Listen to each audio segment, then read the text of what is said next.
Hey guys, it's Low for Low Nose back at you with another tech take, and today we're looking at Joby's Wavo Plus on-camera microphone with live audio monitoring. I got to tell you straight off the bat, spoilers, this microphone is way better than my previous on-camera microphone, but I do encourage you to stick around in the video and get the full scope of what this microphone sounds like, how it handles its different features, and its different connectivity. So stick around.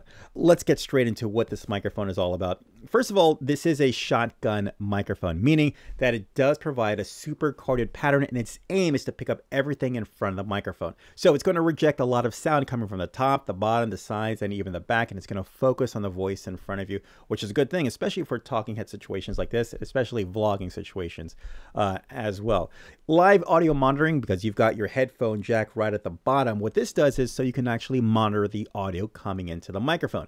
Why is this a great idea? Well, because you want to hear what your microphone is picking up, right? If you're too loud, if you're too soft, if there's other audio that's happening in the environment and you're not even aware of it, you'll be able to hear what the microphone is picking up. So that's really good. And you can adjust you can adjust the live audio monitoring by the headphone dial in the back to adjust those levels.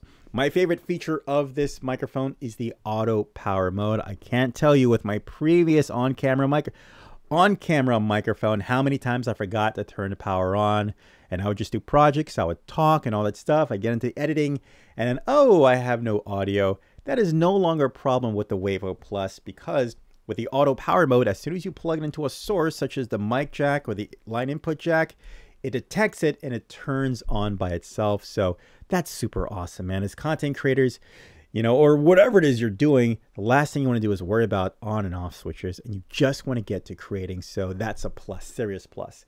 And the last thing, you have a safe track, which me personally, I always leave the safe track on. It's this little dial right here on the top with the two little levels. What this does is it has your left channel. First of all, it records out into stereo. So it has the left channel as your normal track that you leave your audio on. Whatever you set your audio on, I like to record mine. I like to have my peaks at -12. So it's recording at -12 peaks right there.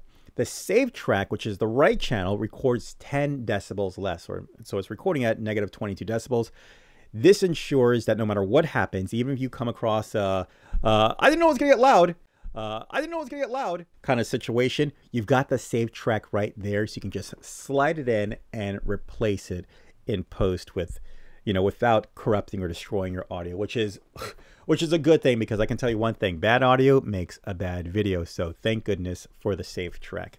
As far as accessories are concerned, you get a handful of accessories. You get you get one TRS to TRS cable that I have connected right here. You get a TRS cable to TRS cable. I know you get two USB cables as well, a USB-C to USB-A cable, and a USB-C to USB cable. You can use these for two different things: for charging your microphone, or you can use it for connecting to like your laptop or your computer and use it as a USB microphone. Man, it's awesome to have so many different ways to connect and use this microphone. Okay, so those are the features. Let's talk about the actual build of the microphone. As you can see, you've got a shock mount on the top. So if you've got vibrations going on, let me go right here. It's supposed to help from those vibrations traveling to the microphone. As far as the test, let's actually try rubbing the microphone. This is what it sounds like when you're just rubbing the microphone. Hopefully it doesn't actually create sounds, because as you're using your microphone and you want to play with it, you really don't want the fiddling with the microphone sound, especially on the body, and you're not even touching the microphone. On the side, you've got your low pass filter, which actually engages a high pass or low pass. Anyway, what it does, it takes out the low end of your audio. So this is what it sounds like. You've been listening to this entire video with it off. This is what it sounds like with it on. Now, the reason why you would want to use this is, let's just say you've got your AC on, or maybe your fridge is rumbling, or maybe you've got outside traffic and there's a low rumbling sound. The low pass filter will cut those frequencies out, so it just lifts your voice up, so you don't have this other additional muddy sound kind of clouding the recording. This is especially useful for when you're outside, when you have those elements like the wind, the traffic, or whatever it is, kind of trying to compete with your voice.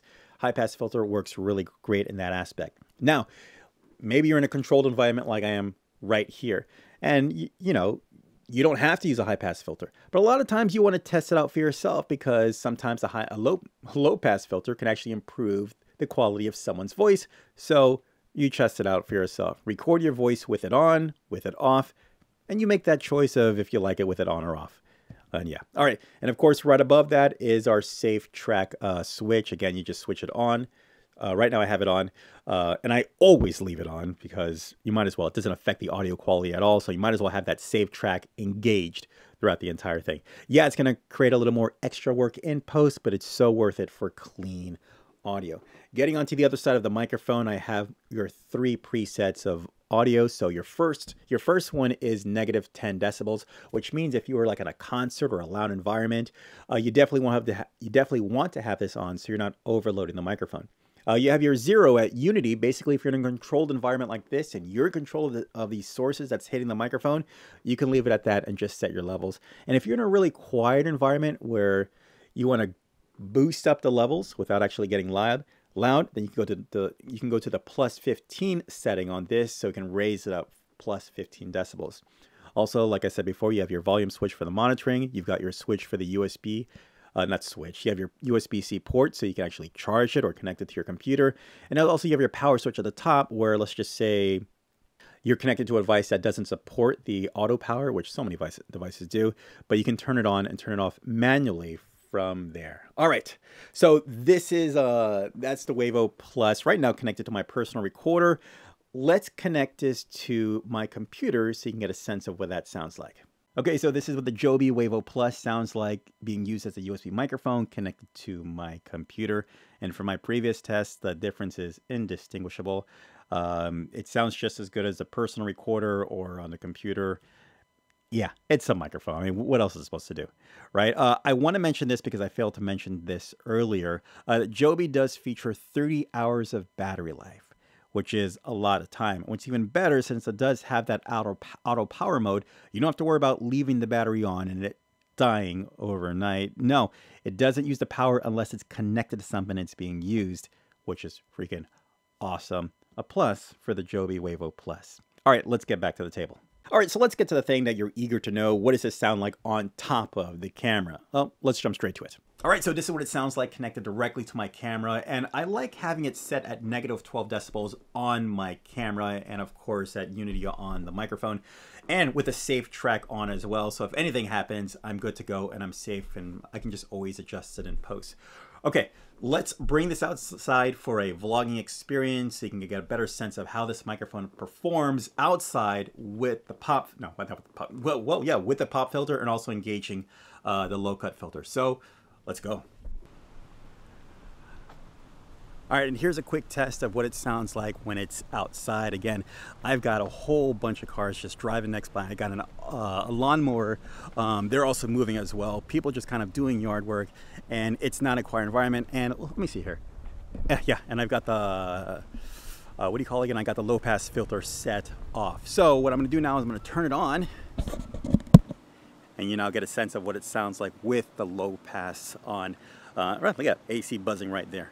All right, well, hopefully this is a good kind of sense and understanding of what this microphone sounds like outside, and especially walking by a car that's on right now. Let's see if it actually helps in any kind of bit. But yeah, let's go back inside and give you my final thoughts. I'm gonna put everything in, review it, and I'll give you my final thoughts on this microphone. Okay, so my final thoughts after reviewing the footage one final time, I'm coming away with one word, and that word is faithful. Throughout this entire process, I've realized that this microphone, it doesn't do anything extra to my voice. It just picks up what's in front of it.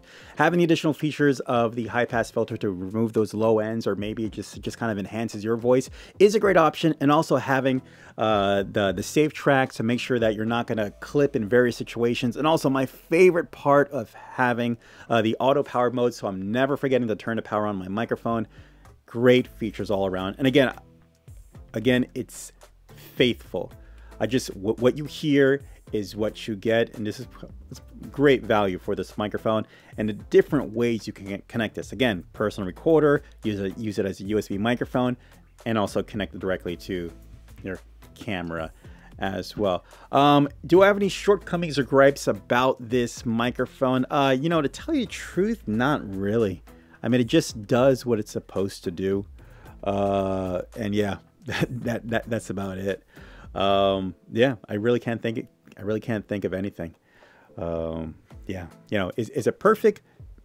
No, it's not, but it definitely deserves your consideration for sure.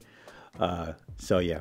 All right, guys, really hope this video helped you out understanding the Joby Wavo Plus and also helping you out make a decision. As always, I'll leave links in the description down below so you can pick up your own Joby Wavo Plus. Hey guys, help out the channel, please hit that subscribe button, hit that like if you like what's going on here, and also ding that notification so you can be notified for future videos as well. Guys, thank you much for stopping by. Take care. Bye.